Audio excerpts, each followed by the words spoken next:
তার মধ্যে চলে আসছে, খাবার বসছে, বিবি খাবার পরিবেশন করতেছে।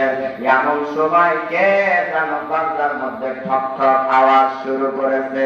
আল্লাহর বান্দা বিরক্ত হলেন, ডাক দিয়া বললেন, বিবি রে তুমি বসো, আমি দেখতেছি। দরজা খোলার পরে দেখে একটা সাইলকারী ফকির দরজার মধ্যে দাঁড়ায় আছে। ডাক দিয়া বললেন, স্যার 2 দিন হলো ওনার কিচ্ছু খাই না স্যার, মেহেরবানি করে আমাকে একটু খাবারের ব্যবস্থা করে দেন। এইবার স্যার আল্লাহর বান্দাকে ধাক্কা দিয়া দরজা থেকে বের করে দিয়া ডাক দিয়া বললেন, ফকির কাম পাও না, সময় পাও না, খাবার সময় কেন ডিস্টার্ব দাও? আল্লাহর বান্দা চোখ মুছতে মুছতে ঝোলাটা ঠিকঠাক চুরিটা কাঁধের মধ্যে নিয়ে চলে গেল। এ ভাই, আল্লাহর কারিশমা বড় বোঝা যায়। কিছুদিন পরে আল্লাহর বান্দার অফিসের মধ্যে আগুন লেগে অফিস পুরে সরকার হয়ে গেল। আর কোন চাকরি নাই, বাড়ির মধ্যে চলে আসলো। 1 দিন যায়, 2 দিন যায়, 1 মাস যায়, 2 মাস যায়। আল্লাহর বান্দা আস্তে আস্তে যাচ্ছিল, সব শেষ হয়ে গেল। কি করে খাবে, কি করে খাবে, কোনো কিছু পায় না। এক পর্যায়ে দিদি ডাক দিয়া বললেন, পানির স্বামী আমার, তোমার বাড়ির মধ্যে আমি আর থাকতে চাইলাম। আল্লাহর বান্দি স্বামীকে স্বামী তালাক দিয়া চলে গেল বাপের বাড়ির মধ্যে। এ আল্লাহর বান্দা থাকেন কি মন করে হালবাবা। আল্লাহর বান্দা অফিসার থেকে এক পর্যায়ে আল্লাহর বান্দা ভিক্ষুক হয়ে গেল, ভিক্ষা বিক্রি করে খায়। আল্লাহর বান্দি বাপের বাড়িতে যাওয়ার দীর্ঘদিন পরে পরিবারের লোকজন ডাক দিয়া বলে, তোমাকে আমরা একটা বিবাহ দিতে চাই। এইবার রাজি হয় না, হঠাৎ করে রাজি হয়ে গেল, বিবাহ হয়ে গেল। বিবাহ হওয়ার পর স্বামীর বাড়িতে গেছে, বিশাল বড় বাড়ি। আল্লাহর বান্দা একদিন ডাক দিয়া বলতেছে, বিবি রে একসঙ্গে তুমি আর আমি একটু রুটি আর গোস্ত খেতে চাই, দুপুর বেলা একটু রান্না করো। গোস্ত রান্না করে আর কান্না করে। এই রুটি গোস্ত রান্না করে 1 নাম্বার স্বামীকে হারালাম, 2 নাম্বার স্বামী একই আবদার করে। গোস্ত রুটি রান্না করে খাওয়ার জন্য বসছে। ইন্ডিমিন টাইমে দুপুর বেলা দরজার মধ্যে কে যেন টক টক করে আওয়াজ করতেছে। বিবি ডাক দিয়া বলে, পানের স্বামী আমার, আপনি খান, আমি দেখতেছি কে আসলো দুপুর বেলা। দরজা খুলে দিয়া আল্লাহর বান্দি এক নজর দেখে দৌড় দিয়া ঘরের মধ্যে যায়, বিছানার মধ্যে শুয়ে ফোপায়া ফোপায়া কান্দে। আল্লাহর বান্দা উঠে আসছে, দেখে ফকির মানুষ। এই ফকিরকে গোস্ত রুটি দিয়া ডাক দিয়া বললেন, বাবারে আপনি যান, আপনার আর কিছু লাগবে নাকি? বলেন না লাগবে না, বলে আপনি যান। ঘরের মধ্যে যাওয়ার পরে ডাক দিয়া বললেন, বিবি রে ফকিরকে দেখে তুমি এমন করে কাঁদতেছ, কি হলো তোমার, আমি একটু জানতে চাই। বিবি ডাক দিয়া বলে, পানির স্বামী আমার, এই কথা বলা যাবে না। স্বামী ডাক দিয়া বলে, বিবি রে, ও বিবি, আমি তোমার স্বামী, কি হলো তোমার, আমাকে তোমার বলতে হবে। এইবার বিবি ডাক দিয়া বলতেছে, স্বামী গো, দরজা খুলে দেখি আমার আগের স্বামী ফকিরের বেশে দরজার মধ্যে চলে আসছে। দৃশ্যটা দেখে চোখের কানে আমি ধরে রাখতে পারলাম না। আল্লাহর বান্দা বিছানার মধ্যে বসছে, বিবির 2টা হাত ধরে ডাক দিয়া বলে, বিবি রে, এ বিবি, ওইটা তো যদি তোমার আগের স্বামী হয়, তোমাকে একটা সত্য কথা বলে দিয়ে যায়। বলে, কি সত্য কথা?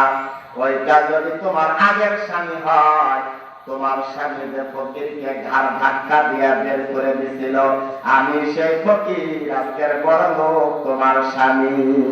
সুবহানাল্লাহ। নদীর কুল ভাঙ্গে কুল গড়ে, এই তো নদীর খেলা। সকাল বেলার আমির রে তুই, ফকির সন্ধ্যা বেলা।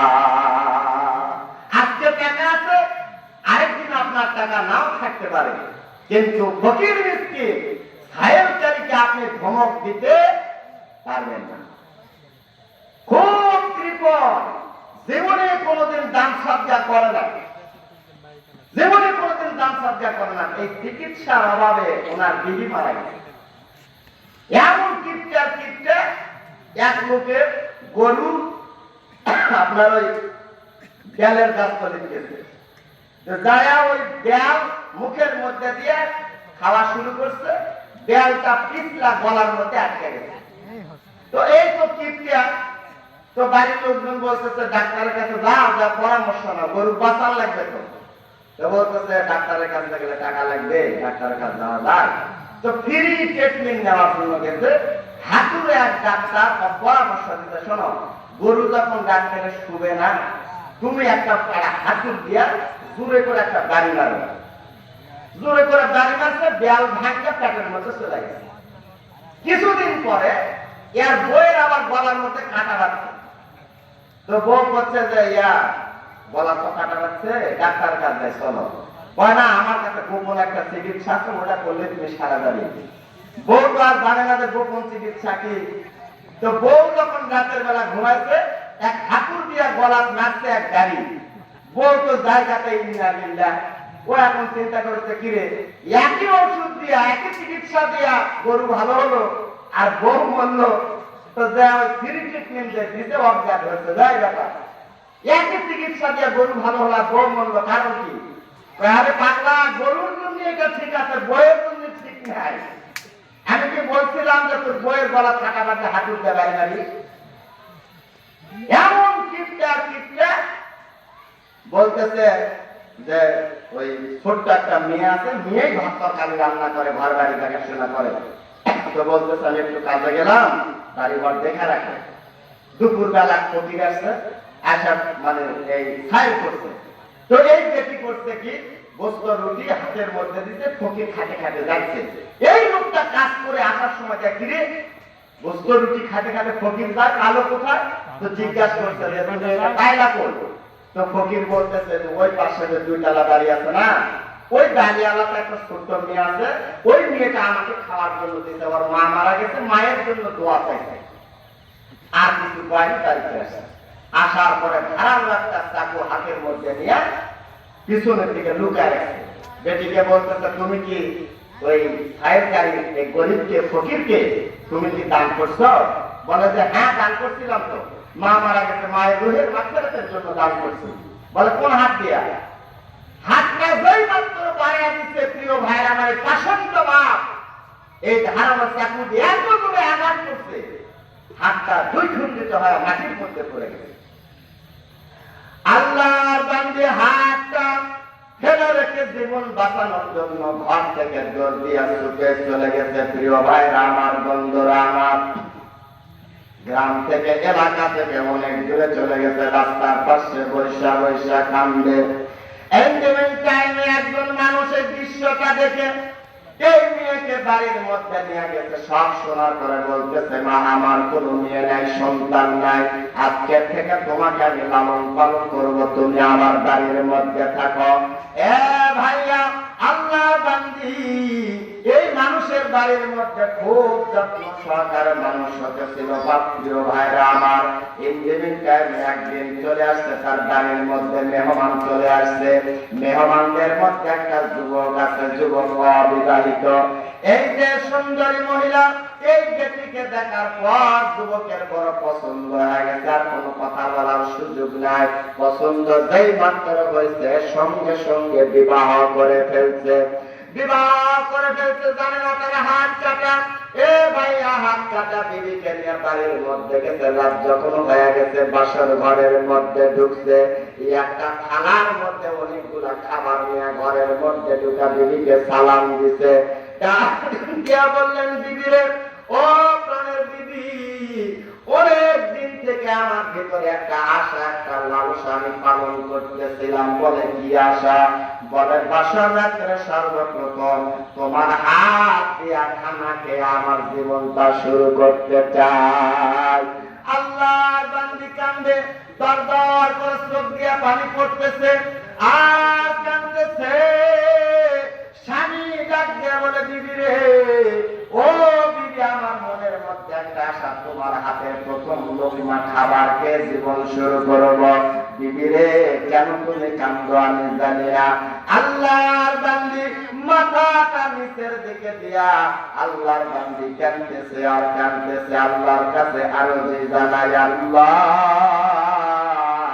ফকিরকে দান করার কারণে হাতটা হারাইছি।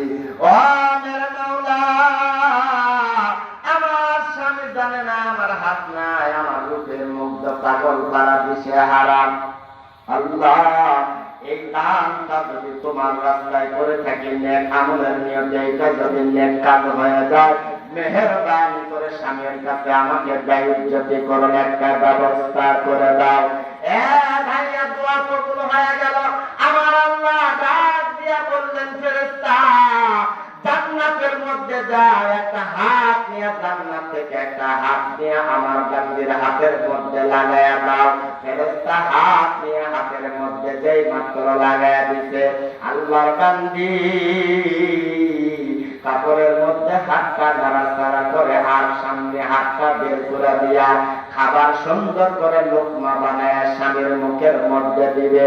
আল্লাহর বান্দা মুখটা ফিরে আনিয়া ডাক দিয়া বললেন, বিবি রে, এ বিবি এতক্ষণ পর্যন্ত তুমি খাবার কেন মুখের মধ্যে দিলে না? বারবার বললাম, এতক্ষণ পর কি মনে করে খাবারের লোকমা মুখের মধ্যে ধরলা আমি জানতে চাই।